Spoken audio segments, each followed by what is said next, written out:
यादगीर के हत्तीकुनी रोड पर बदहाल सड़क और ट्रैफिक मसाइल के खिलाफ पुरजोर एहतजाज। यादगीर शहर के हत्तीकुनी रोड पर मुसलसल लापरवाही, खराब रोड और बढ़ते हुए ट्रैफिक मसाइल के खिलाफ दलित संघर्ष समिति भीम गर्जने यादगीर की जानिब से टीपू सुल्तान चौक पर पुरजोर प्रोटेस्ट मुनज़्ज़म किया गया। एहतजाज के दौरान हत्तीकुनी रोड की तमाम दुकानें बंद रही, जिसकी वजह से शहर भर की तवज्जो इस संगीन मसले की तरफ मरकूज हो गई। प्रोटेस्ट करने वालों ने कहा कि हत्तीकुनी रोड की हालत काफ़ी अरसे से ख़राब है, लेकिन मुताल्लिक़ा अथॉरिटीज़ की जानिब से कोई ठीक ठाक कदम नहीं उठाया गया। दलित संघर्ष समिति भीम गर्जने के रहनुमाओं ने कहा कि रोड की खराबी और बेतरतीब ट्रैफिक की वजह से रोज़ाना आवाम को शदीद मुश्किलात का सामना करना पड़ रहा है। उन्होंने मुतालबा किया कि हत्तीकुनी रोड की फौरी मरम्मत की जाए और ट्रैफिक के मसाइल को हल करने के लिए मौसर इंतजाम किए जाए। प्रोटेस्ट के ज़रिए तंजीम ने इंतज़ामिया को सख्त पैगाम दिया कि अगर जल्द मसाइल हल नहीं किए गए तो तहरीक को मज़ीद तेज़ किया जाएगा। ऐसी ही ख़ास और अहम खबरों से अपडेटेड रहने के लिए चैनल को लाइक करें, शेयर करें और फॉलो करना ना भूलें। ಯಾದಗಿರಿ ನಗರದ ಕೇಂದ್ರ ಬಿಂದು ಇರತಕ್ಕಂತ ಹತ್ತಿಕುಳಿ ರಸ್ತೆಯಲ್ಲಿ ನಾವೊಂದು ಪ್ರತಿಭಟನೆ ಮಾಡ್ತಾ ಇದ್ದೇವೆ। ಮುಖ್ಯ ಉದ್ದೇಶ ಅಂದರೆ ಸುಮಾರು ವರ್ಷಗಳಿಂದ ಇಲ್ಲಿ ಇರತಕ್ಕಂತ ರಸ್ತೆ ಪೂರಾ ಹಾಳಾಗಿದ್ದು ಯಾವುದೇ ರೀತಿಯಿಂದ ಸಂಬಂಧಪಟ್ಟ ಅಧಿಕಾರಿಗಳು ಹಾಗೂ ಸಂಬಂಧಪಟ್ಟ ಶಾಸಕರು ಯಾವುದೇ ರೀತಿ ಕ್ರಮ ತಗೊಳ್ತಾ ಇಲ್ಲ। ಅದಕ್ಕಾಗಿ ಒಂದು ನಮ್ಮ ದಲಿತ ಸಂಘರ್ಷ ಸಮಿತಿ ಭೀಮ ಗರ್ಜನೆ ವತಿಯಿಂದ ನಾವು ಇವತ್ತು ಯಾದಗಿರಿಯಲ್ಲಿ ಸಾಮೂಹಿಕವಾಗಿ ಎಲ್ಲ ಅಂಗಡಿ ಮುಂಗಟ್ಟುಗಳನ್ನು ಬಂದ್ ಮಾಡಿ ಒಂದು ಧರಣಿ ಮಾಡ್ತಾ ಇದ್ದೇವೆ। ಇದು ಕೂಡಲೇ ಸಂಬಂಧಪಟ್ಟ ಇಲಾಖೆ ಅಧಿಕಾರಿಗಳು ಕೂಡಲೇ ಎಚ್ಚೆತ್ತುಕೊಂಡು ಇಲ್ಲಿ ರಸ್ತೆ ನಿರ್ಮಾಣ ಮಾಡಬೇಕು ಹಾಗೂ ಲೈಟು ಮತ್ತು ಟ್ರಾಫಿಕ್ ಸಮಸ್ಯೆ ಬಗೆಹರಿಸಬೇಕು। ಇಲ್ಲವಾದಲ್ಲಿ ಮುಂದಿನ ದಿನಗಳಲ್ಲಿ ಇನ್ನೂ ಉಗ್ರವಾದಂತಹ ಹೋರಾಟ ಮಾಡತಕ್ಕಂಥ ಕೆಲಸ ನಮ್ಮ ಸಂಘಟನೆ ವತಿಯಿಂದ ನಾವು ಮಾಡ್ತಾ ಇದ್ದೇವೆ। ಅದಕ್ಕಾಗಿ ಸಂಬಂಧಪಟ್ಟ ಇಲಾಖೆ ಶಾಸಕರು ಮತ್ತು ಸಚಿವರು ಕೂಡಲೇ ಈ ಕಡೆ ಗಮನ ಕೊಟ್ಟು ಇಲ್ಲಿರ್ತಕ್ಕಂಥ ಸಾರ್ವಜನಿಕರು ಮತ್ತು ಅಂಗಡಿ ಮುಂಗಟ್ಟುಗಳು ಇರ್ತಕ್ಕಂಥ ಏನು ಜನರಿದ್ದಾರೆ ಅವರ ಪರಿಸ್ಥಿತಿ ಬಹಳ ಅಧೋಗತಿಯಾಗಿದೆ। ಯಾಕಂದ್ರೆ ಅಸ್ತಮಾ ಮತ್ತು ಬೇರೆ ಬೇರೆ ರೋಗದಿಂದ ಅವ್ರು ನಡ್ತಕ್ಕಂಥ ಕೆಲಸ ಈಗ ನಿರ್ಮಾಣ ಆಗಿದೆ।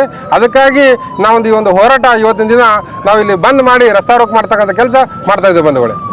ನನ್ನ ಹೆಸರು ಜಾಫರ್ ಹುಸೇನ್ ಅಂತೇಳಿ, ಯುವ ಘಟಕ ರಾಜ್ಯಾಧ್ಯಕ್ಷರು।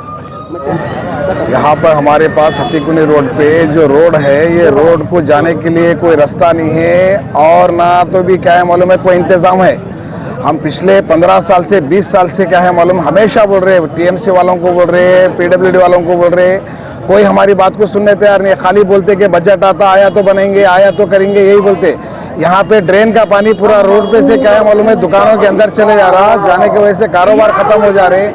और ये बेकरियों पे उसपे जितने भी होटल से वगैरह पे उसके ऊपर पूरे चीज़ों के ऊपर धूल बढ़ जाती, ना कोई लेके खा सकते ना वो कुछ कर सकते। और बारिश में पूरा क्या है रोड पूरा ख़राब होने के बाद कई दफ़े बोलने के बाद एक टिप्पर लगा के मरम डालते, मरम डालने की वजह से फिर बारिश रहा तो चिक्कड़ हो जाता, बारिश ख़त्म हुआ तो धूल होता। यही चल रहा हमेशा हमेशा। यहाँ पे ना कोई बनाने तैयार है ना उसको कोई सुधारने तैयार है।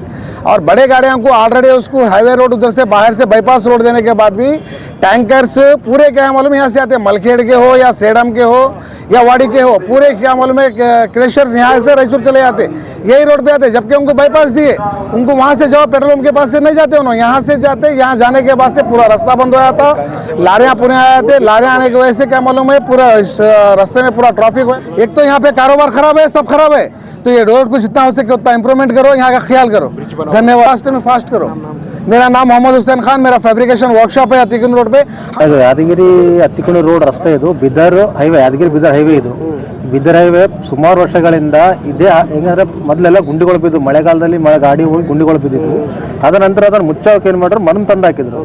ಆ ಮರಮಿಂದ ಪೂರಾ ಧೂಳಣ್ಣ, ಇದೆಲ್ಲ ಫುಲ್ ಧೂಳು। ಹೆಂಗಂದ್ರೆ ಧೂಳು ಉಸಿರಾಡೋಕ್ಕೂ ಆಗ್ತಿಲ್ಲ ಅಲ್ಲಿ। ಅದು ಬಿಟ್ಟರೆ ನಮ್ಮ ಪರಿಸ್ಥಿತಿ ಆದರೆ ಹೋಟೆಲ್, ಖಾನಾವಳಿ, ಕೆಲವೊಂದಿಷ್ಟು ಆಹಾರ ಪದಾರ್ಥಗಳು ಮತ್ತು ಜ್ಯೂಸ್ ಅಂಗಡಿಗಳು ಯಾರು ಮಾಡಾಕ್ತಾ ಇರಲಿಲ್ಲ, ಯಾರು ಊಟಕ್ಕೆ ಮಾಡಕ್ಕೆ ಬರಾಕ್ತಾ ಇರಲಿಲ್ಲ। ಯಾವ್ದು ಧೂಳಿನಿಂದ ಪೂರ ಸಮಸ್ಯೆ ಅಣ್ಣ, ವ್ಯಾಪಾರ ಆಗ್ತಿಲ್ಲ। ಕೆಲವೊಂದಿಷ್ಟು ಮೇಲೆ ಅನಾರೋಗ್ಯ ತುಂಬ ಇದೆ, ಶ್ವಾಸಕೋಶ ತೊಂದರೆ ಆಗ್ಲಕತ್ತದ, ಕ್ಯಾನ್ಸರ್ ಲಕ್ಷಣಗಳು ಕಾಳಕತ್ತವ। ಕೆಲವೊಂದಿಷ್ಟು ಜನಗಳಿಗೆ ಅಂದರೆ ದುಕಾನ್ ತೆರೆಕೂ ಆಗ್ತಿಲ್ಲ ಅಣ್ಣ। ದಿನ ನಮ್ಮ ದಂಗದ ಜೀವನ ಅಂದರೆ ಮುಂಜಾನೆ ಎದ್ರೆ ಇದೆ, ಬೆಳಗ್ಗೆ ಎದ್ದು ಇದು ರೋಡಿಗೆ ಬರಬೇಕು, ಸಾಯಂಕಾಲ ಹೋಗ್ಬೇಕು। ಈ ರೋಡಿನಿಂದ ನಮ್ಮ ಜೀವನ ಸಾಕ್ತಾ ಇರೋದಿಲ್ಲ ಈಗ ಪ್ರೆಸೆಂಟ್ ಹೇಳ್ಬೇಕಂದ್ರೆ। ನಾವು ಆ್ಯಕ್ಚುಲಿ ಹೇಳಬೇಕಿತ್ತಂದರೆ 6ನೇ ತಾರೀಕು ಒಂದು ಇದು ಲೋಕಲ್ PW ಒಂದು ಲೆಟರ್ ಕೊಟ್ಟಿದ್ದು, ರಿಸಿಡ್ ಕಾಪಿ ಅವರೆಲ್ಲ ಕಾಲ್ ಮಾಡಿಲ್ಲ ಮಾಡಿಸ್ತೀವಿ ಏನಾರು ವ್ಯವಸ್ಥೆ ಮಾಡ್ತೀವಿ ಅದು ಯಾರು ಮಾಡಲಿಲ್ಲ. ಮುನ್ಸಿಪಾಲ್ಟಿಗೆ ಕೊಟ್ಟು ಬಂದ್ವಿ, ಮುನ್ಸಿಪಾಲ್ಟಿ ಅವರೇ ತರ ಯಾರು ನಮ್ಗೆ ಕೇಳ್ತಾ ಇಲ್ಲ. ಈ ನಮ್ದು ರೋಡ್ ಶಾಸಕರು ಇಲ್ಲ ಅವರು ಇಲ್ಲ ಅಂತ ಹೋದ್ರೆ ಇಲ್ಲ ಅವರು ಯಾರಿಗೆ ಕೊಡೋಣ ನಾವು, ಕೈ ಸಿಗ್ತಾ ಇಲ್ಲ.